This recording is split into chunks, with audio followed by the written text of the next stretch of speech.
আসসালামু আলাইকুম। আপনারা অনেকে বলছেন ভাইয়া ইনকিউবেটরে কিভাবে ডিম ফোটাবো। আমি যেভাবে ইনকিউবেটরে ডিম ফোটাই আপনাকে সেই ক্ষেত্রে ইনকিউবেটরের কন্ট্রোলার সেটআপ করতে হবে। আগে ডাইন পাশে সেটআপ হবে 37.2 পয়েন্ট, বাম পাশে সেটআপ হবে 37.7 পয়েন্ট। এরপরে ডিমের মাঝখানে সেলসিয়াসটা রাখবেন। আমার আর্দ্রতা 68 পয়েন্ট আছে, সেক্ষেত্রে একটু বেশি আছে, 50 থেকে 60% রাখতে হবে আর্দ্রতা। যেহেতু আমার আর্দ্রতা একটু বেশি, লাইটের নিচে শুকনা বালু বা মুড়ি রাখতে হবে আপনাকে, সেক্ষেত্রে আর্দ্রতা একটু কমে যাবে। আর আর্দ্রতা যদি 50-এর নিচে আসে সেক্ষেত্রে আপনাকে লাইটের নিচে পানি দিতে হবে।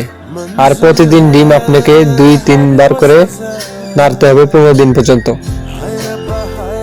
আর আমি যেভাবে বাচ্চা ব্রুডিং করি এগুলো আমার ইনকিউবেটর থেকে বাচ্চা ফোটানো। আশা করি আপনারা বুঝতে পারছেন। এভাবে আপনার চেষ্টা চালিয়ে যাবেন, ইনশাআল্লাহ ডিম 100% ফুটবে।